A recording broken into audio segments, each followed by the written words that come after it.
La enseñanza de esta semana se titula en hebreo Vaikras, es la enseñanza número 24 y la traducción de esto es y él llamó, y él llamó. Esto comprende del capítulo 1 del libro de Levítico al capítulo 5 del mismo libro.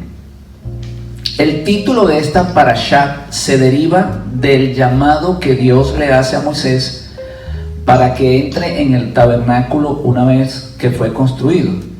Recordemos que Dios le dijo a Moisés que mandara a los hijos de Israel construir un tabernáculo para él habitar en él, y una vez que el tabernáculo está terminado, entonces el primer invitado de honor fue en este caso Moisés. Dice el Midrash, ¿verdad?, que Moisés pensaba que su trabajo había concluido. Cuando construyeron el tabernáculo, él dijo, bueno, yo ahora no tengo más nada que hacer, y él se retiró un poco, porque Dios había designado a su hermano Aarón como sumo sacerdote, y el sumo sacerdote era el que tenía el privilegio de entrar una vez al año al lugar santísimo, y los sacerdotes, los hijos de Aarón, eran los que estaban encargados de colocarle el aceite a la menorá y de cambiar los panes y también de ofrecer incienso. Mirad, dice que Dios llamó a Moisés y le dijo, ven, entra, y fue entonces cuando no solamente entró al tabernáculo, sino que lo introdujo al lugar santísimo, a ese lugar donde estaban las tablas del pacto y donde estaba el arca del testimonio, donde estaba ese cofre que cubría o que guardaba la palabra de Dios. Yo quiero decirles que acá, en este llamado a que Moisés entre, o sea, el primero en entrar en el tabernáculo, había una profecía encripta, o había una profecía allí oculta, vamos a decirlo de esa manera. Y era que así como Moisés es el primero que tiene el privilegio de entrar en el tabernáculo terrenal, Yeshua es el primero que tiene el privilegio de entrar en el tabernáculo celestial, en el cielo, vamos a decirlo de esa manera. En esta enseñanza que tenemos hoy, en esta parashá, vamos a encontrar, cuando ustedes leen Levítico 1 al capítulo 5, va a encontrar la ordenanza de los sacrificios que los hijos de Israel tenían que hacer en el tabernáculo, o en el Mizcán, como se conoce también en hebreo. Hoy quiero titular esta enseñanza con el nombre «Es mejor la obediencia que los muchos sacrificios». Es mejor la obediencia que los muchos sacrificios. De hecho, esta va a ser la primera parte. En alguna otra ocasión tendremos la segunda. Y este título, tomado de las palabras de Samuel, primera de Samuel 15:13, que le dice a Saúl, cuando Saúl está ofreciendo sacrificios, dice, es mejor la obediencia que los muchos sacrificios. Así que, como dato importante, quiero también explicar que los sacrificios que se hacían en el tabernáculo y que más adelante se comenzaron a hacer en el templo, no eran un regalo para Dios como tal. No era que Dios exigía. Hermanos, esto tenemos que tenerlo claro, y ustedes que están aprendiendo ahora también deben de comprender. Estos sacrificios que se hacían no eran que Dios los exigía para Él. Le voy a leer una porción de la palabra para que ustedes más o menos vayan comprendiendo que Dios no quiere eso. Y más adelante le voy a explicar entonces por qué se hacían los sacrificios. El Salmo 50, del 9 al 13 dice, no tomaré de tu casa becerros ni machos cabríos de tus apriscos. Dice, porque mía es toda bestia del bosque y los millares de animales en los collados. Conozco a todas las aves de los montes y todo lo que se mueve en los campos me pertenece. Y mire lo que él dice, si yo tuviese hambre, no te lo diría a ti, porque mío es el mundo y su plenitud. Y luego él le hace una pregunta: ¿he de comer yo carne de toros o de beber sangre de machos cabríos? En otras palabras, yo no necesito eso. Yo ni tomo sangre ni como carne de toros. Dios es espíritu. Dios no necesita nada de esto. Entonces la pregunta que nosotros nos hacemos: ¿por qué Dios le dice al pueblo que debe de construir un tabernáculo para que sacrifiquen animales si Él no los quiere? Bueno, vamos a irlo explicando poco a poco. Lo primero que tenemos que entender es que la palabra de Dios dice que la paga del pecado es la muerte, Romanos 6:23. En otras palabras, cuando usted peca, debe de morir, según la palabra de Dios. Así que una persona que peca debe morir. La muerte sencillamente es la separación del alma del cuerpo. Cuando una persona muere, lo que sucede es que el alma se separa del cuerpo. El tabernáculo como tal era una parte del cielo en la tierra. O sea, era una sucursal o era la embajada del cielo en la tierra. Ese tabernáculo era un lugar celestial colocado aquí en la tierra.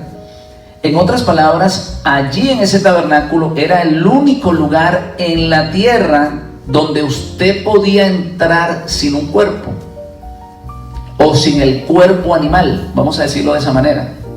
Cuando el hombre peca, el hombre baja a un nivel, al mismo nivel de un animal.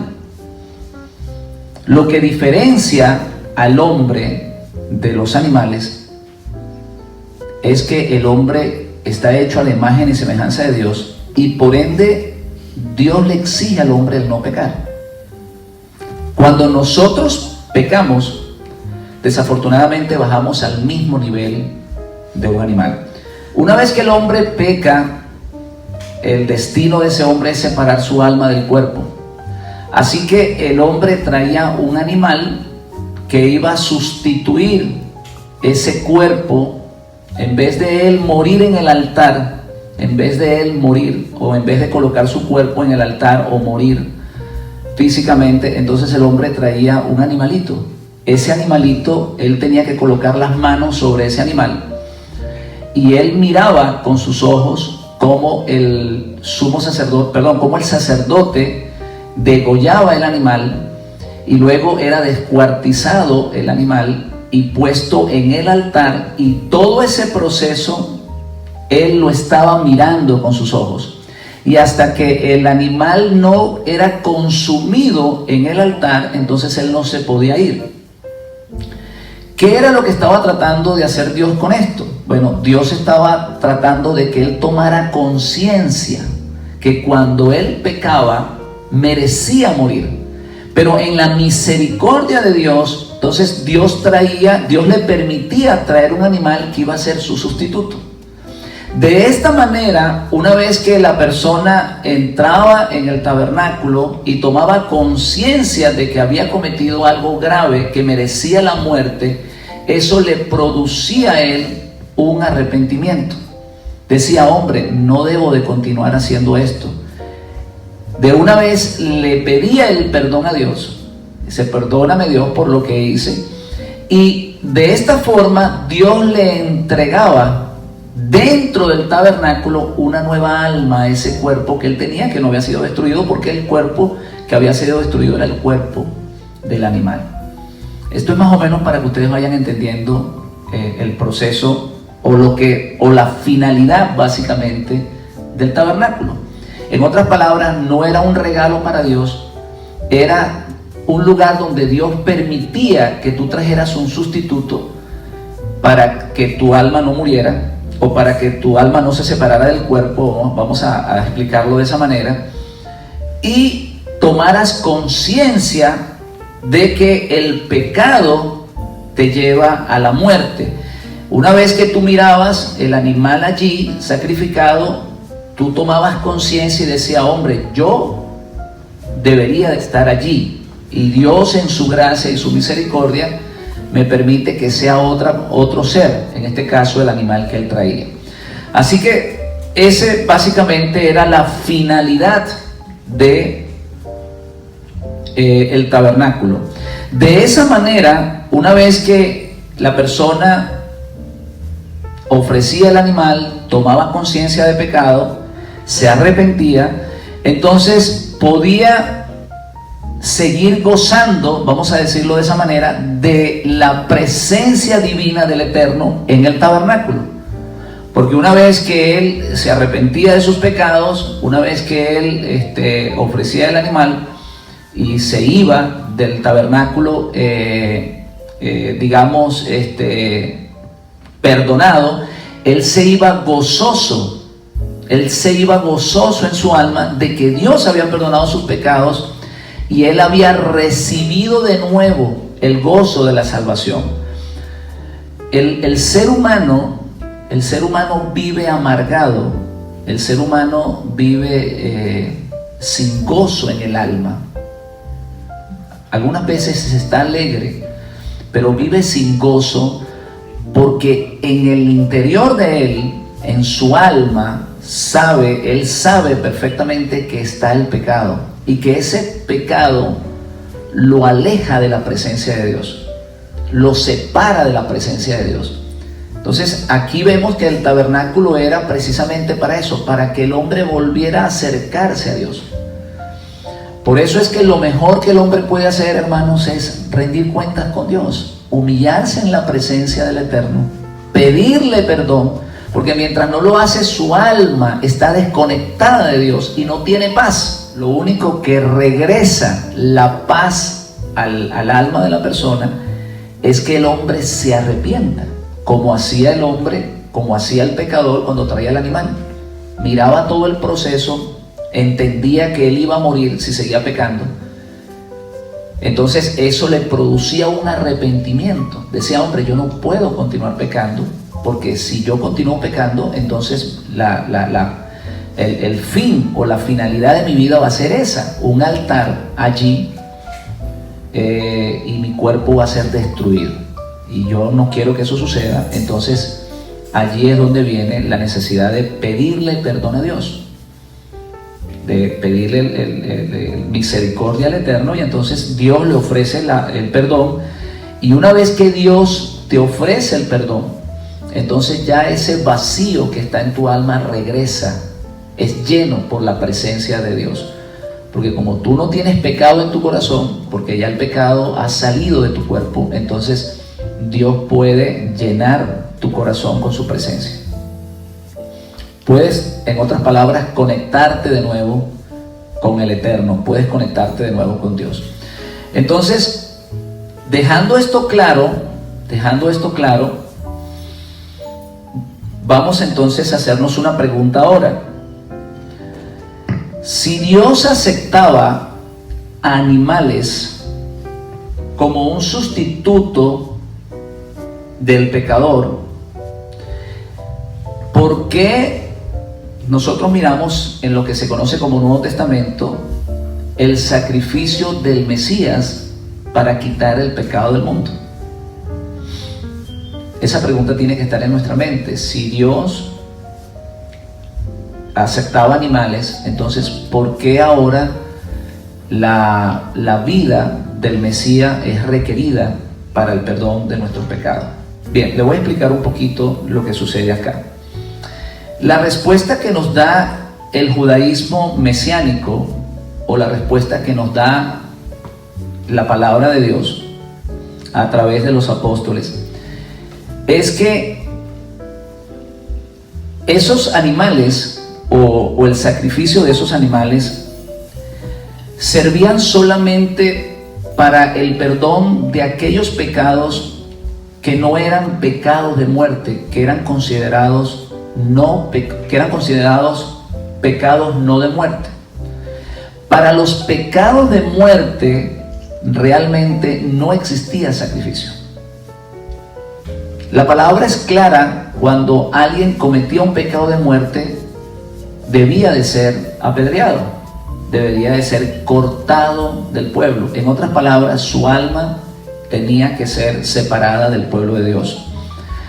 Por eso se produce una confusión entre el cristianismo y el judaísmo, porque el cristianismo dice que ya una vez con el sacrificio del Mesías no se requieren más sacrificios en el templo. Sin embargo, nosotros miramos por las Escrituras que aún después de la muerte del Mesías, los mismos discípulos subían al templo a ofrecer o a estar en el momento de los sacrificios que se ofrecían en el templo.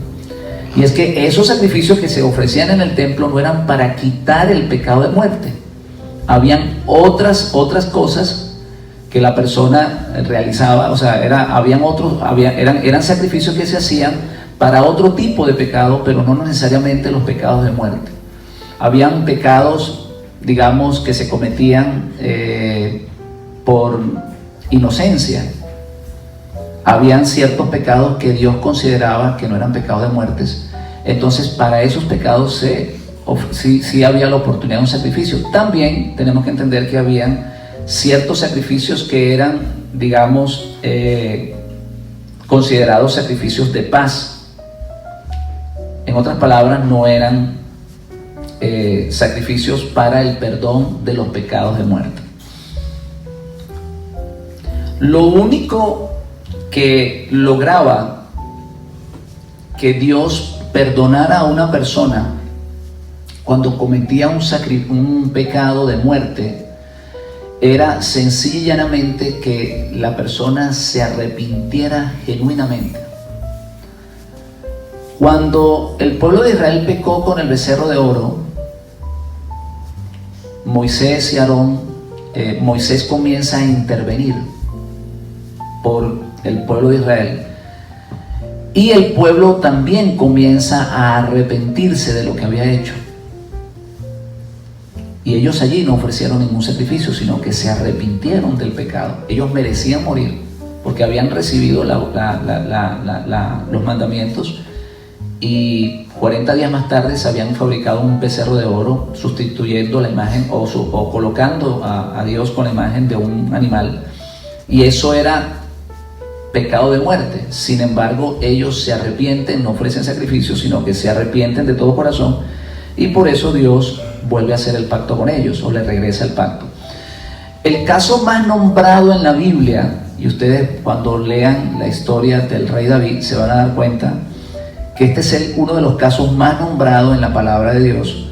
David mata a uno de sus soldados, o manda a matar a uno de sus soldados, Urías, para quedarse con su esposa. Ese rey David, el famoso rey David, él comete este pecado, y cuando el profeta viene y le dice lo que él ha hecho, o sea, le recuerda, le dice que Dios está enojado con él porque él ha cometido un gran pecado, lo hace reflexionar. Y entonces David dice, bueno, yo no voy a poder ofrecerle sacrificios a Dios, porque yo no le voy a ofrecer un sacrificio que Él no me va a aceptar. O sea, yo puedo ir a comprar muchos animales, porque yo soy el rey y tengo cómo hacerlo. Yo puedo matar cientos o miles de animales, pero Dios no me va a aceptar eso. Por eso dice el salmista, o dice él en el Salmo 51, dice, no te voy a ofrecer sacrificios que tú no me vas a recibir. ¿Qué es lo que voy a hacer? Me voy a humillar, me voy a arrepentir sinceramente, porque yo sé que ese corazón humillado, ese corazón contrito, ese corazón realmente arrepentido, dice, tú no vas a despreciar. Y eso es lo que eso es lo que hace que Dios perdone a David. La humillación delante de Dios, amigos que nos miran, la humillación delante de Dios desata la misericordia de Dios. Por eso dice David, al corazón contrito y humillado, tú no puedes despreciar. Si hay algo que toca el corazón de Dios, es que cuando es el ser humano humillado delante de Él, arrepentido del pecado, eso Dios no lo puede rechazar. Por más malo que sea una persona que ha cometido grandes delitos, que ha sido pecador por toda la vida, si esa persona toma conciencia de que ha pecado contra Dios y se humilla, no importa el pecado que él tenga. Y esto debe estar claro en el corazón, en la mente de todos nosotros. No importa el pecado que haya cometido, sencillamente en ese momento, ese acto de humillación, ese acto de arrepentimiento, abre los cielos y Dios lo perdona.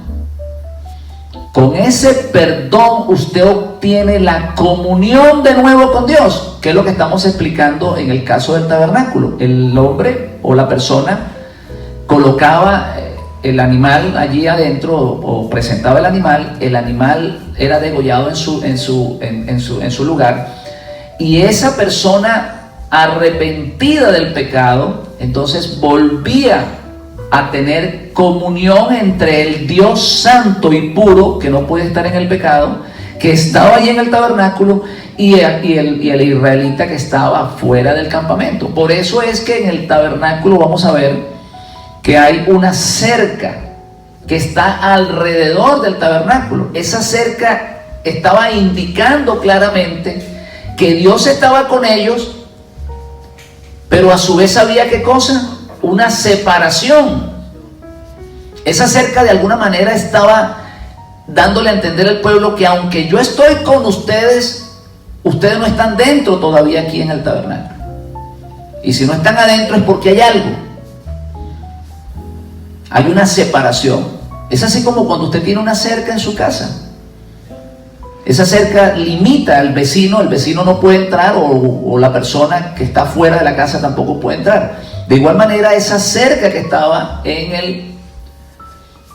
alrededor del tabernáculo, le estaba diciendo al israelita: no puedes entrar.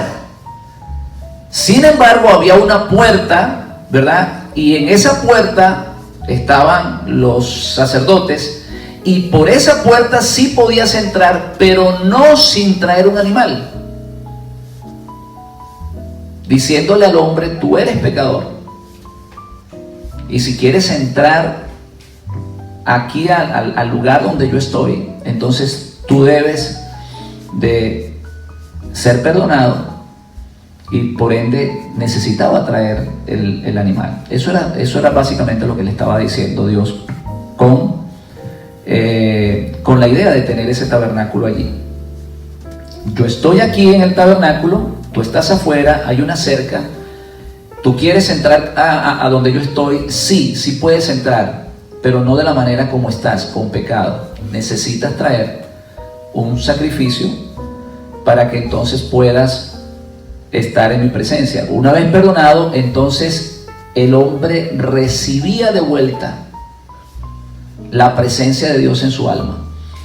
David, cuando pecó, en su oración dice: devuélveme el gozo de tu salvación. Devuélveme el gozo de tu salvación. ¿Por qué razón? Porque lo primero que pierde el hombre es el gozo de la salvación.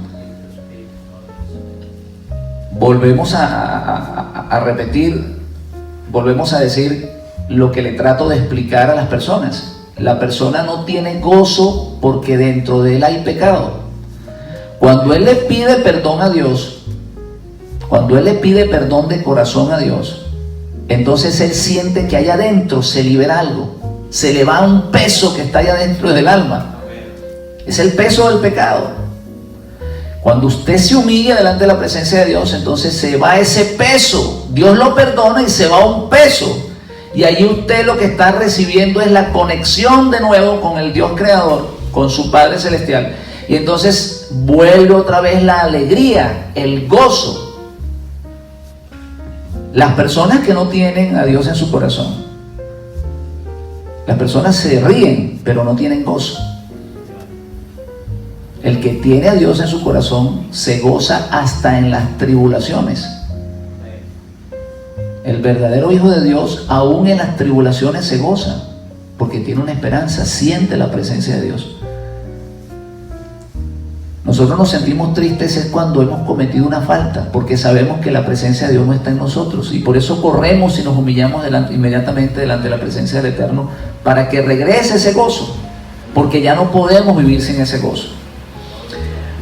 Bien, entonces, hermanos, ¿por qué se requería un Goel o un Salvador o un Mesías como está prometido en Jeremías, Miqueas, Isaías, Jeremías 23:5, Miqueas 5:2, Isaías 9:6, Isaías 11:13, hay muchos versículos, Isaías 49 del 6 al 7? ¿Por qué se requería ese Goel? ¿Por qué se necesitaba entonces ese Goel?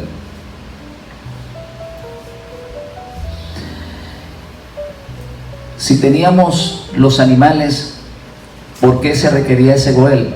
Bueno, porque los pecados, primeramente, los pecados de muerte no podían tener un animal para sustituirlos. Como le dije, esos pecados solamente se lograban perdonar a través de un arrepentimiento genuino, como lo hizo David, o como lo puede hacer cualquier persona en el mundo. Cualquier persona que ha pecado puede humillarse delante de la presencia de Dios, decirle perdóname con todo corazón, y Dios perdona sus pecados. Ahora, hay algo muy importante. Cuando Dios perdona los pecados del hombre, no le garantiza la entrada al milenio y al mundo por venir. En el judaísmo se cree que cuando la persona es perdonada por Dios porque ha cometido, después de haber cometido un pecado de muerte, su alma es librada del juicio eterno y va a lo que se conoce como el seno de Abraham, pero no tiene derecho a la vida eterna. O en otras palabras, va a un descanso, pero no a la vida eterna. Lo que te garantiza la entrada al mundo por venir es el convertimiento genuino que tú haces después de pedir perdón. Porque hay personas que piden perdón y Dios las perdona, pero continúan haciendo lo mismo. Y si la persona antes de morir le pide perdón a Dios con todo su corazón, probablemente esa persona no vaya a un castigo eterno, pero eso no le garantiza la entrada al mundo por venir. Entonces, ese Redentor, ese Mesías, se requería para que nuestra alma no quedara allí, en el seno de Abraham, sino que tuviésemos la oportunidad de entrar a lo que se conoce como el mundo por venir, lo que nosotros estamos esperando, lo que predicó el Mesías, el reino de los cielos. Eso fue lo que él predicó. Entonces, para nosotros entrar a ese mundo por venir, para que nuestro cuerpo resucite, vamos a decirlo de esa manera, con un cuerpo glorioso, en un cuerpo glorioso, y para que nosotros, Dios nos regrese el alma a ese cuerpo, entonces necesitábamos de ese Goel. Necesitábamos, aparte del perdón, el convertirnos al Dios eterno y comenzar a guardar sus mandamientos. Para eso se necesitaba el Goel. La pregunta que nosotros nos hacemos: ¿por qué un Goel que muriera? O sea, si ya entendimos que el Goel o el Redentor era necesario para salir del seno de Abraham y para entrar en la vida eterna, ¿por qué él tenía que morir? ¿Por qué él tenía que morir? Y aquí es donde yo voy a entrar en esta explicación con muchos detalles, y les pido mucha paciencia, porque es un tema muy profundo y realmente si no lo detallamos no vamos a comprenderlo. Para contestar esta pregunta, quiero tomar las palabras de nuestro Santo Maestro en Juan capítulo 12, 24. Si quieren, anótenlo por allí, porque esto es muy importante. Cuando el Maestro dice: si el grano de trigo no cae en tierra y muere, no lleva fruto. Pero si cae en tierra y muere, lleva mucho fruto. La pregunta que tenemos en el aire es: si necesitábamos un Salvador, ¿por qué ese Salvador muere? Y vamos a tratar de explicárselo tomando en cuenta lo que el Maestro acaba de decir aquí en Juan 12:14. Tengan en su mente o en un apunte este versículo, porque vamos a regresar a él más adelante. Bien, vamos a tratar de explicarlo. Cuando Adán pecó,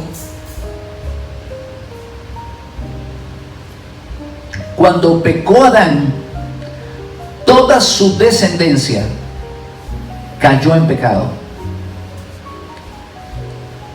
Voy a repetirlo. Cuando Adán quiso pecar, todo lo que nació de él, todo lo que vino de su simiente, cayó en pecado. Dios sabe perfectamente eso. Dios sabe que nosotros somos la consecuencia de nuestros padres. Tengan ustedes en mente esto, porque aquí actúa la justicia de Dios. Aquí va a actuar la justicia de Dios. Dios sabe perfectamente que usted es un hijo de pecado. Es por eso que le está brindando una nueva oportunidad. ¿Estamos claros con esto? Dios entiende que usted es un hijo de pecado. Por eso Él le brinda una nueva oportunidad. Así que cuando Adán pecó, toda su descendencia cayó juntamente con él. ¿Qué fue lo que produjo? ¿Qué produjo el pecado de Adán? ¿Qué fue lo que hizo que Adán cayera? Pues la respuesta es sencilla: la desobediencia. La desobediencia de Adán trajo como consecuencia, ¿qué cosa? La muerte. Porque la paga del pecado es muerte. En otras palabras, Adán pecó por desobediente. A partir de aquí, todos los hijos de Adán, todos nosotros, traemos ese virus en nuestra sangre, el virus de la desobediencia. Si no, pregúntese, ¿qué desobedientes somos? ¿Y qué desobedientes son nuestros hijos? Todos somos desobedientes. Eso lo traemos en nuestra sangre.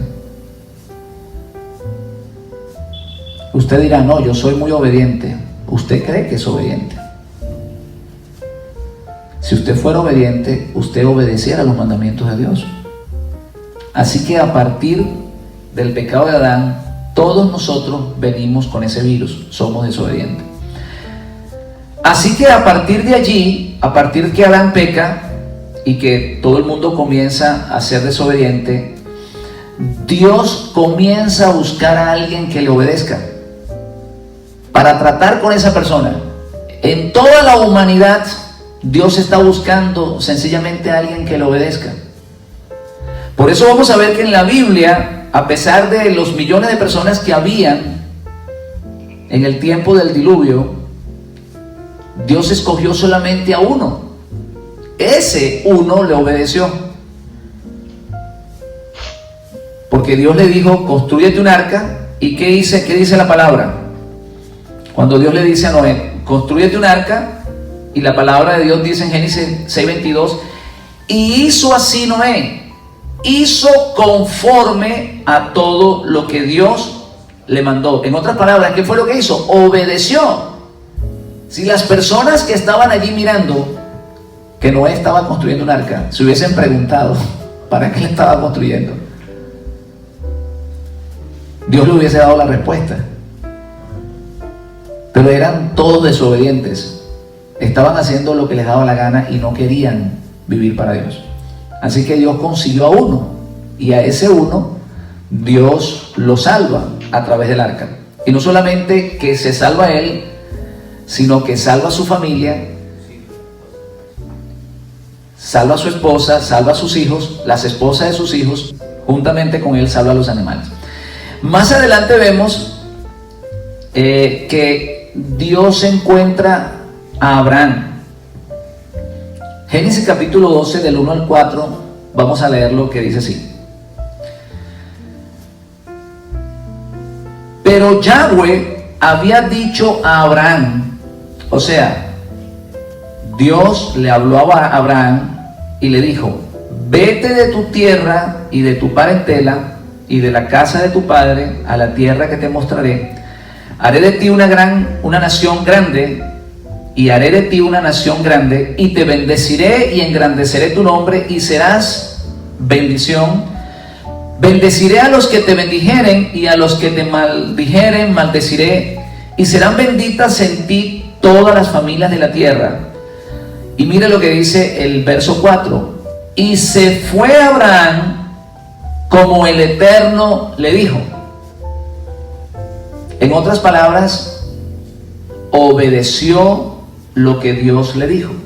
Por eso Dios trató con Noé, y ahora está tratando ¿con quién? Con Abraham, porque sencillamente obedeció lo que Dios le dijo.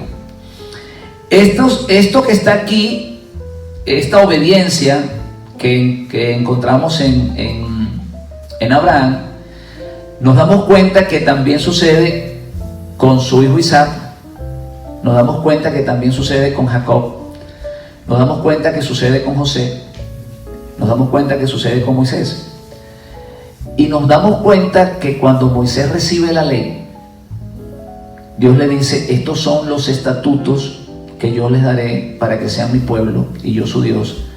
Y el pueblo de Dios dice: vamos a hacer todo lo que tú digas. Por eso, mis hermanos, es que Dios pacta con el pueblo de Israel, porque el pueblo de Israel dice: yo voy a hacer, o vamos a hacer lo que tú quieras. Usted quiere que Dios sea su padre, usted tiene que entender que Él tiene condiciones, que Él tiene mandamientos, que tiene estatutos, que tiene reglas. Cuando usted hace lo que Él quiere, usted se puede garantizar, usted se garantiza la entrada a la casa del Padre. Pero mientras usted no cumpla con esos reglamentos, entonces usted va a estar afuera. Igual que el pecador que estaba afuera del tabernáculo, y de la única manera que podía entrar a la presencia de Dios era arreglando cuentas con Dios, trayendo el animal para ser sacrificado, arrepintiéndose del pecado. El pueblo de Israel recibe la ley y se compromete a obedecerla. Esa es la razón por la cual Dios comienza a trabajar con el pueblo de Israel. Cuando venían los problemas al pueblo de Israel, sencillamente venían problemas porque ellos dejaban de obedecer sus mandamientos. Mientras ellos obedecían los mandamientos, estaba todo en armonía. Dios le daba la victoria, Dios estaba con ellos, Dios les entregaba todo lo que el pueblo quería, sus cosechas eran bendecidas, sus enemigos eran destruidos, porque ellos mantenían esa palabra, mantenían ese pacto con Dios, guardaban sus mandamientos, estaban bajo sus estatutos, y eso le garantizaba que el pueblo estuviese, ¿qué cosa?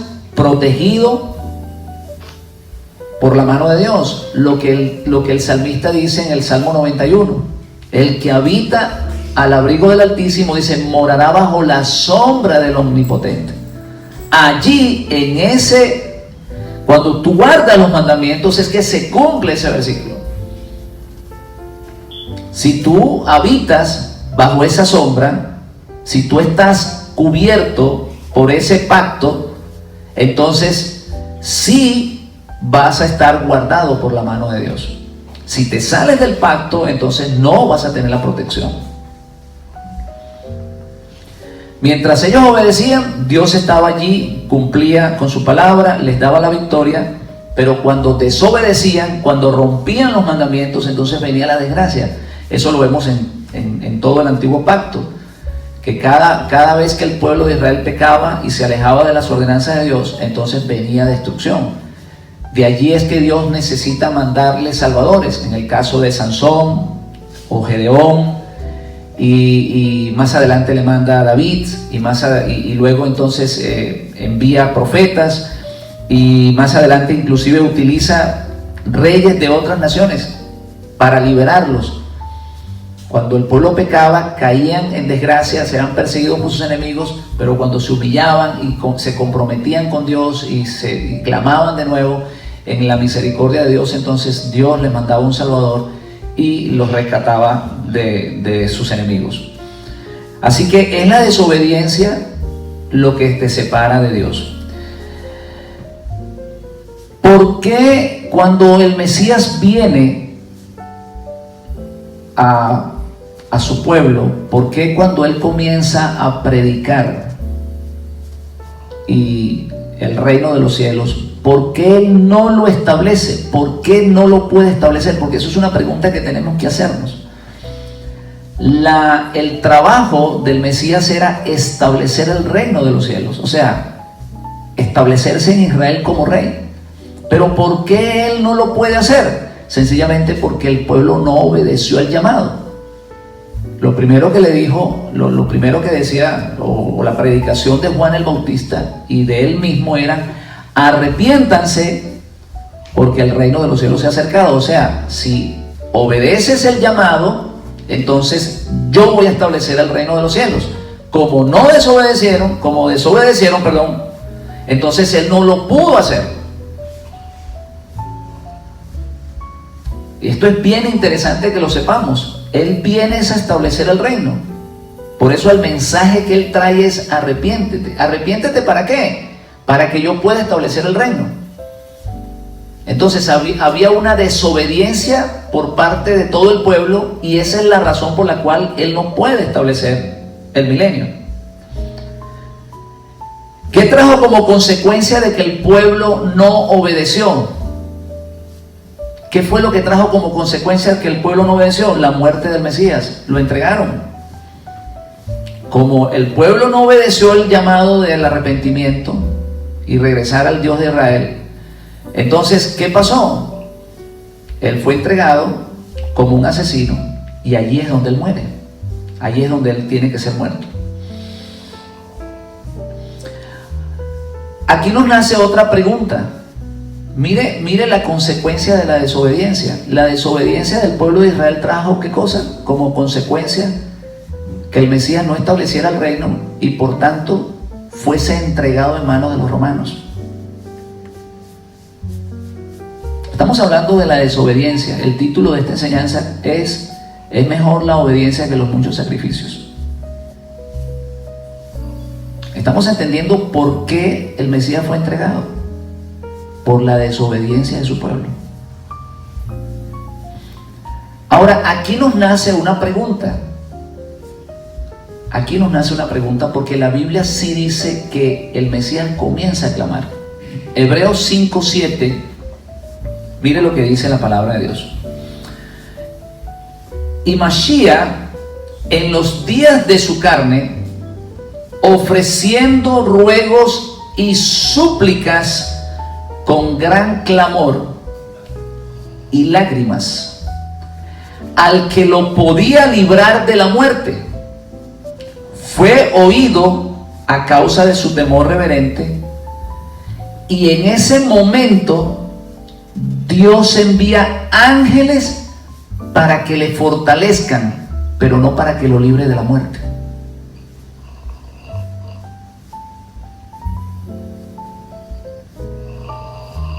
En otras palabras, vamos a regresar al cassette para que vayamos entendiendo muy bien esto. La desobediencia del pueblo de Israel, o de todo el pueblo de Israel que tenía que arrepentirse y regresar al Dios de Israel,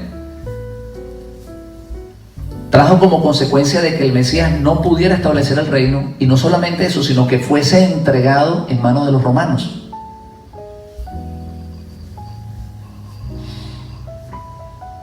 Sin embargo, en ese momento de angustia él comienza a clamar.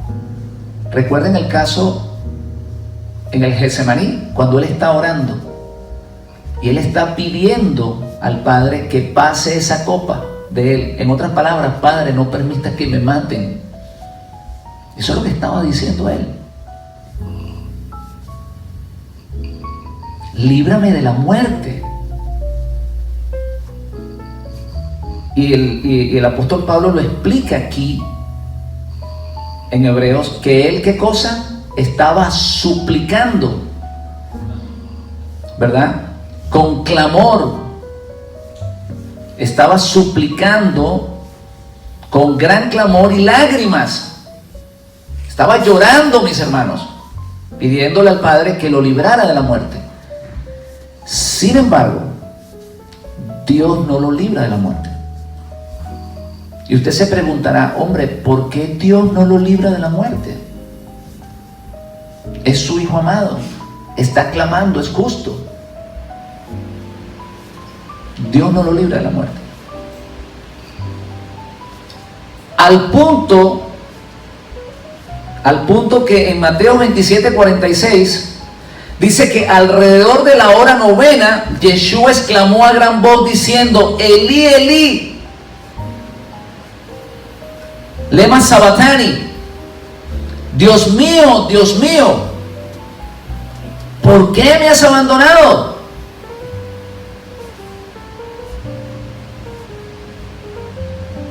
En otras palabras, te estoy clamando, te estoy diciendo que me salves y siento que me has abandonado.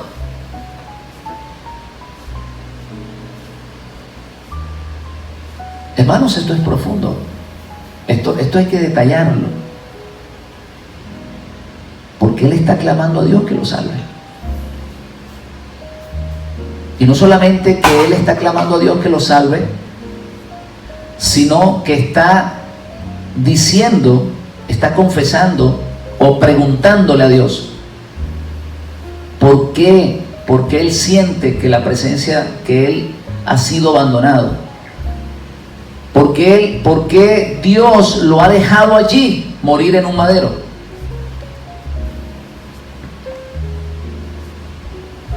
En otras palabras,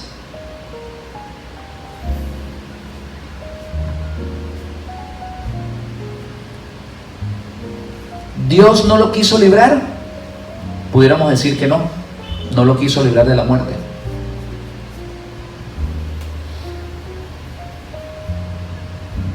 Yo diría que Dios permitió su muerte porque Dios tenía un mejor plan o tenía mejores planes para él. Y aquí vamos a entrar en detalle.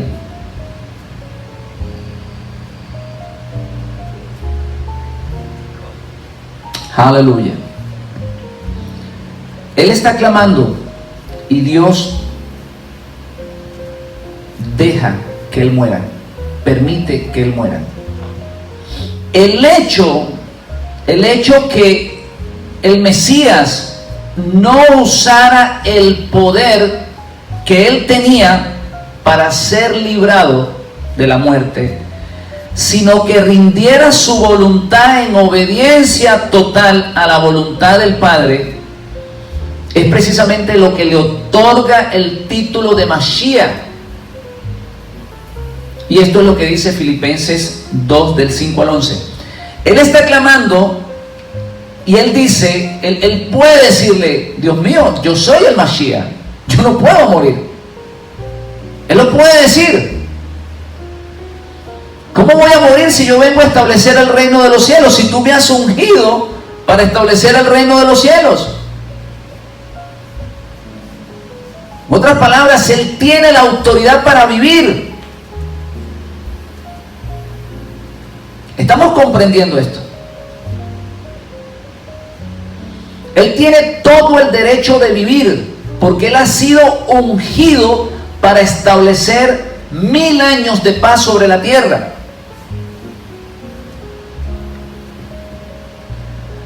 Pero cuando él comienza a clamarle a Dios, él no siente una respuesta de Dios favorable a lo que él quiere, que es establecer el milenio, que lo libre de la muerte, porque él quiere establecer el milenio. Y allí es donde él dice: bueno, si tú no me quieres salvar, si tú no quieres librarme de la muerte, yo voy a aceptar lo que tú tengas para mí. No voy a hacer mi voluntad, no voy a establecer el reino de los cielos, voy a aceptar lo que tú tengas para mí. Eso lo explica Filipenses 2 del 5 al 11. Dice: hay en vosotros el sentir que hubo en el Mashiach, el cual siendo en forma de Dios, el cual teniendo la autoridad,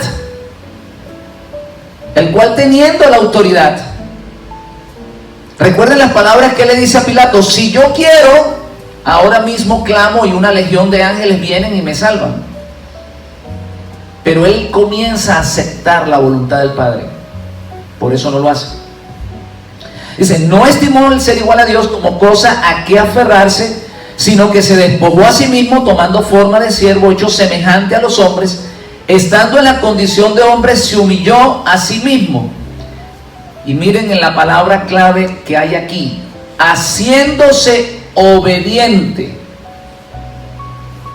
hasta la muerte de cruz, por lo cual Dios lo exalta. ¿Qué hizo que Dios exaltara al Mesías?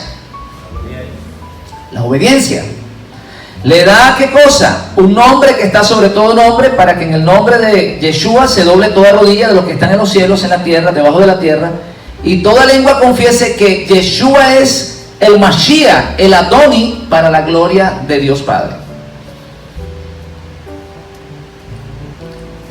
Imagínense que él entra en un altercado con el Padre y dice: no, yo no puedo morir, yo soy Mashiach, yo soy el ungido, ¿cómo voy a morir si hay que establecer el reino?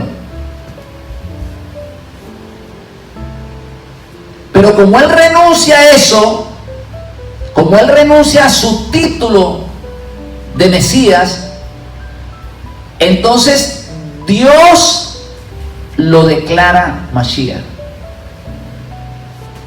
Y no solamente eso, que le da un nombre para que todo el mundo confiese con su lengua que él es el Mesías del mundo.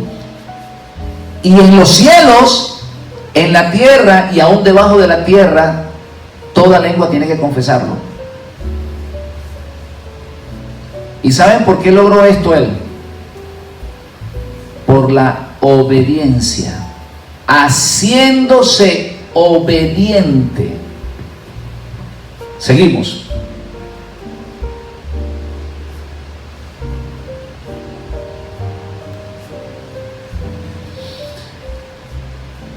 ¿Por qué Dios deja que muera?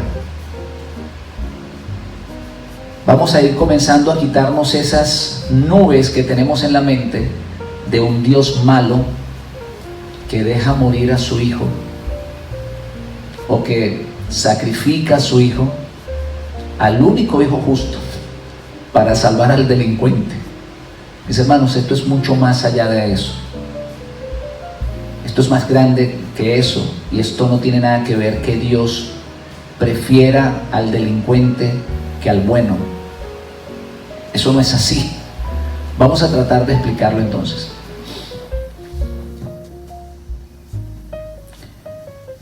Regresamos al principio. Cuando nosotros nacemos, traemos en nosotros una naturaleza adámica. Venimos con ¿qué cosa? Con el germen de la desobediencia.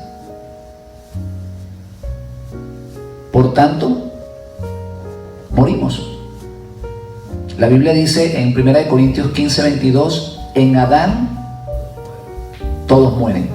¿Por qué morimos en Adán? Porque Adán fue ¿qué cosa? Desobediente. Desobedeció la voz de Dios y nos traspasó ese germen de desobediencia. Y como somos desobedientes a la voz de Dios, morimos. Así que se necesitaba otro Adán, otro hombre que fuera lo contrario a Adán.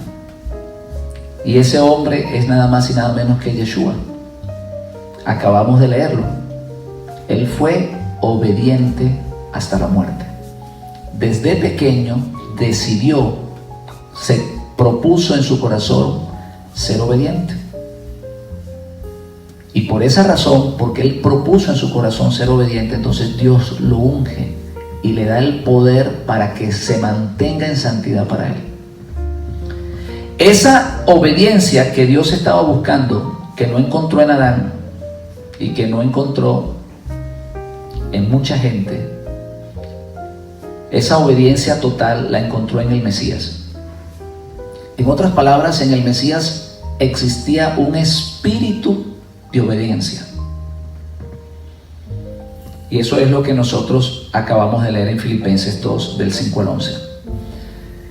Cuando el Mesías muere, Dios toma ese espíritu de obediencia que está en el Mesías.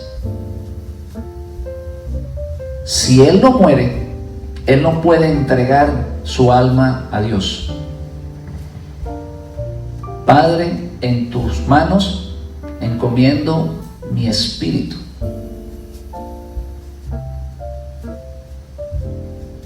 Si Él no muere, Él no puede entregarle el espíritu al Padre.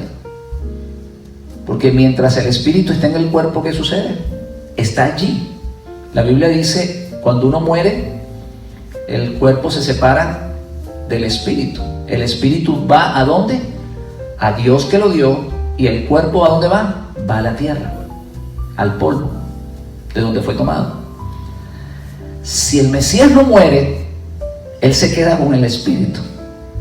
¿Y cuál es el espíritu que hay en el Mesías? Repítanlo, por favor. ¿Espíritu de qué? De obediencia.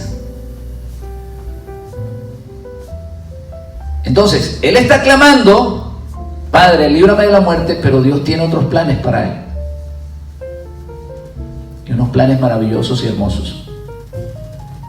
Hay algo valioso en el Mesías, que es ese espíritu de obediencia. Por eso es el Mesías. No porque tenga los ojos azules, como lo pinta Hollywood. Lo que lo hace grande es ese espíritu de obediencia. Alabanzas al Eterno. Así que cuando Él muere, Él entrega el espíritu al Padre. ¿Y saben qué sucede cuando tú le entregas algo al Padre? ¿Sabes qué sucedió cuando Él cogió los panes? ¿Cuántos panes eran? 5 panes, 5 panecillos. ¿Saben qué sucedió cuando se los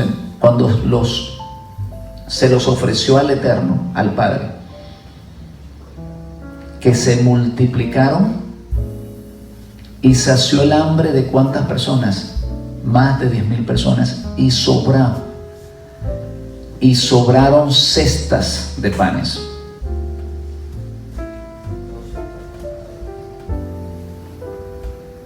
Estamos copiando esto, ¿verdad? Si Él no muere, no puede entregar el espíritu. Pero cuando Él se lo entrega, ese espíritu de obediencia que Él entrega al Padre, cuando usted pone algo en las manos del Padre, ¿qué sucede? Las multiplica, porque eso es lo que Él sabe hacer.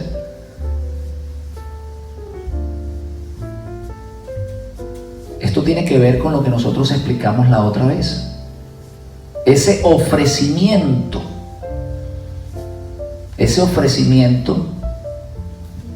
de la primicia trae como consecuencia la bendición de la masa restante. De allí usted va a entender por qué Él dice: yo soy el pan de vida. Él es la pequeña porción de ese pan sin levadura que sube a la presencia de Dios y por lo tanto Dios lo multiplica y bendice el resto, todos los que creen en Él o los que tienen la fe de Él. Entonces, cuando Él entrega el Espíritu al Padre, el Padre recoge esa primicia y todos los que siguen los pasos del Mesías, ¿qué pasa? Dios le devuelve el Espíritu a ellos o les entrega el Espíritu a ellos. Se lo voy a comprobar ahora con Juan 14.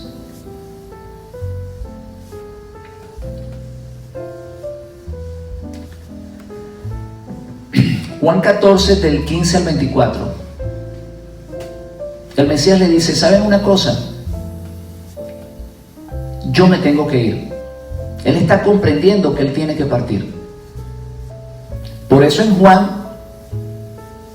el versículo que habíamos leído antes, si el grano de trigo no cae en tierra y muere, no lleva fruto. Él ya está entendiendo el proyecto de Dios. Lo que pasa es que cuando uno encuentra las escrituras, uno se confunde, porque uno trata de hacerlo cronológicamente, los evangelios, lo que dijo Mateo, lo que dijo Juan, y tenemos que entender que esos escritos están después de la muerte del Mesías. Los evangelios fueron después de la muerte del Mesías. Por eso Juan es el que habla del pan de vida, y por eso es que Juan habla acerca de la venida del Espíritu Santo. Juan 14. Esto es interesantísimo, hermano, porque él dice: yo me tengo que ir. Él ya entendió que tenía que irse. Dice así, y ellos se ponen, ¿qué cosa? Triste. ¿Cómo te vas a ir? ¿Cómo vas a morir? Si nosotros queremos que estés aquí con nosotros. Dice: no, a ustedes les conviene que yo me vaya. A ustedes les conviene que yo me vaya. En otras palabras, a ustedes les conviene que yo muera. Mire lo que dice él. Y vamos a leerlo a partir del 15. Si ustedes me aman, si ustedes permanecen obedeciendo lo que yo les dije, si ustedes me aman y me siguen, si ustedes guardan mis mandamientos, si ustedes continúan haciendo lo que yo les mandé hacer, yo rogaré al Padre y os dará otro consolador para que esté con vosotros para siempre, el Espíritu de verdad, el cual el mundo no puede recibir porque no le ve ni le conoce, pero vosotros le conocéis porque mora con vosotros, estará en vosotros. No lo dejaré huérfano, vendré a vosotros todavía un poco y el mundo no me verá más, pero vosotros me veréis, porque yo vivo, vosotros también viviréis. En aquel día vosotros conoceréis que yo estoy en mi Padre, vosotros en mí, yo en vosotros. Ahora mire lo que dice: el que tiene mis mandamientos y los guarda, ese es el que me ama. Y el que me ama será amado por mi Padre. Yo le amaré, me manifestaré a él. Y le dice Judas, no el Iscariote: Señor, ¿cómo es que te manifestarás a nosotros y no al mundo? Respondió Yeshua y le dijo: el que me ama, mi palabra guardará, mi Padre le amará, vendremos a él, haremos morada en él. El que no me ama, no guarda mi palabra, la palabra que habéis oído no es mía, sino del Padre que me envió. ¿Cuándo se cumple esto, mis hermanos? Esto se cumple en Pentecostés. El día de Pentecostés viene el Espíritu Santo de Dios y comienza a sellar ¿a quiénes? A sus discípulos. ¿Qué fue lo que le dijo el Mesías? Si ustedes guardan mis mandamientos, si ustedes se mantienen en la palabra de Dios, así como yo me he mantenido en la palabra de mi Padre, entonces el Espíritu que Dios colocó en el Mashiach para que fuera ungido como Mashiach, vendría a ellos. La fuerza, el poder de Dios vendría a ellos. ¿Por qué? Porque ellos tenían el deseo de guardar los mandamientos como los había guardado el Mesías. Ese deseo, esas ganas de mantenerte puro para Dios, de querer guardar los mandamientos de Dios, es lo que te garantiza que Dios envíe el Espíritu Santo del cielo para que more en ti. Es lo que que te va a dar la fuerza. El poder de Dios viene para que guardes sus mandamientos. Como tú tienes deseo de agradarle, como el Mesías tenía deseos de agradarle, ¿qué hizo Dios? Dios lo sella con el Espíritu Santo. Si tú tienes sed, y por eso le dice a los discípulos, si ustedes guardan mi palabra, si ustedes tienen ese mismo sentir, si ustedes tienen ese mismo deseo de cuidarse para Dios, de guardarse para Dios, de guardar los mandamientos, entonces mi Padre, así como Él me bendijo a mí con el poder del Espíritu Santo, lo va a hacer con ustedes. Pedro, en el capítulo 2 de los Hechos, dice, a este Yeshua resucitó Dios, del cual todos nosotros somos testigos. Así que exaltado por la diestra de Dios, habiendo recibido, mire lo que dice, Él habiendo recibido la promesa del Padre,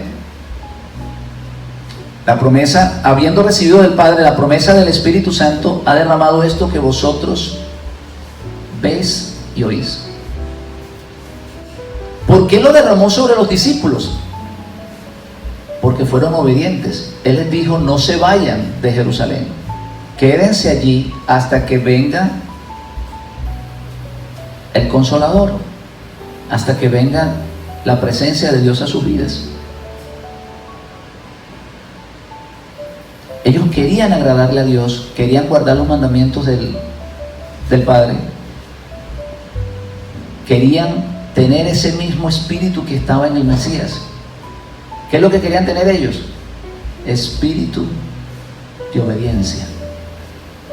Cuando tú quieres tener un espíritu de obediencia, entonces Dios te da el poder para que tú guardes los mandamientos. Tú no los puedes guardar solo. Dios te va a dar el poder, pero hay algo que tú tienes que hacer. Tienes que tener el deseo de guardarlos. Y como ellos tenían el deseo de guardarlos, vino el poder de Dios sobre ellos para que ellos se mantuviesen firmes. Por eso más adelante Pedro no niega al Mesías, sino que se deja crucificar. Y por eso Esteban se deja apedrear. Por eso los discípulos todos son muertos y ellos se mantienen firmes en lo que ellos han creído. Y Pablo termina siendo degollado porque él ha creído. Él tiene firmeza en su corazón, él tiene el poder de Dios dentro de él que lo convence que él está en la verdad. Por eso dice el Señor le dice, el Espíritu de verdad, el que los guiará a toda verdad. La fuerza del Espíritu de Dios viene sobre aquel que quiere guardar los mandamientos de Dios. Como tú quieres guardar los mandamientos, entonces Él viene a ti para convencerte que lo que tú estás haciendo es lo correcto, y por eso te voy a respaldar, y por eso vas a estar convencido que vas a aceptar la muerte, porque estás totalmente convencido que Dios está en ti. Ese es el Espíritu Santo de Dios. El Espíritu que viene para que tú te mantengas en santidad, para que no peques, porque en ti hay un deseo de ¿qué? De no pecar. ¿Y cuál es el pecado? La transgresión de la ley. Dios multiplicó el grano de trigo. Ahora recogemos lo que el maestro dijo. Si el grano de trigo no cae en tierra y muere, no lleva fruto. Pero si cae en tierra y muere, ¿lleva qué cosa? Mucho fruto.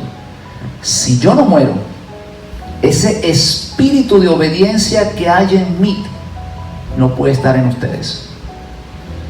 Pero si yo muero y entrego mi espíritu al Padre, los que creen en mí, Él va a enviar ese espíritu a ellos. Eso es lo que está diciendo el Mesías. Por eso, mis hermanos, Dios no lo oye. Por eso Dios lo entrega o permite que Él muera, lo entrega a la muerte. De esta manera, mis hermanos, de esta manera, cuando el Mesías muere, Dios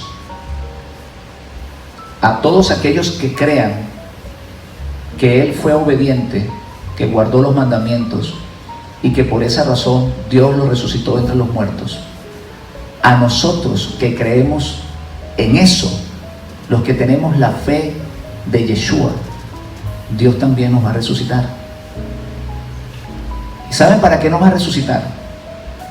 Para que nuestras almas no queden en el seno de Abraham, sino que nos va a regresar el alma al cuerpo. Ese cuerpo que un día va a caer en la tierra, Dios lo va a resucitar, le va a regresar el alma al cuerpo para que podamos entrar en el mundo por venir. De la misma manera que el Mesías muere y ya cuando resucita, resucita con un cuerpo, ¿qué cosa? De gloria. De igual manera nosotros, teniendo la fe del Mesías, ¿verdad? Cuando nosotros vayamos a la tierra, cuando nuestro cuerpo caiga en la tierra, será resucitado para recibir ese cuerpo glorioso y poder estar, como dice el apóstol Pablo, con Dios para siempre. Hoy concluimos con esto. El sacrificio de animales no era para el perdón de los pecados de muerte. Los pecados de muerte se requería un goel. Dios, sabiendo que en Adán todos habíamos muertos, que habíamos heredado ese virus de Adán, en su misericordia nos da una nueva oportunidad, que naciéramos de nuevo en el Mesías, que rompiéramos con la naturaleza adámica y que recibiésemos la naturaleza ¿de quién? Del nuevo Adán, del Mesías. En otras palabras, que rompiéramos con la naturaleza de desobediencia y que tomáramos la naturaleza de obediencia. Alabanzas al Eterno. Porque en Adán todos mueren, pero en el Mesías, en aquel que es obediente, somos vivificados. Amén. Shabbat Shalom, hermanos, a todos. Saludos. Espero que esto, hermanos, haya quedado en el corazón y que Dios les haya podido hablar. Que es mejor la obediencia que los muchos sacrificios.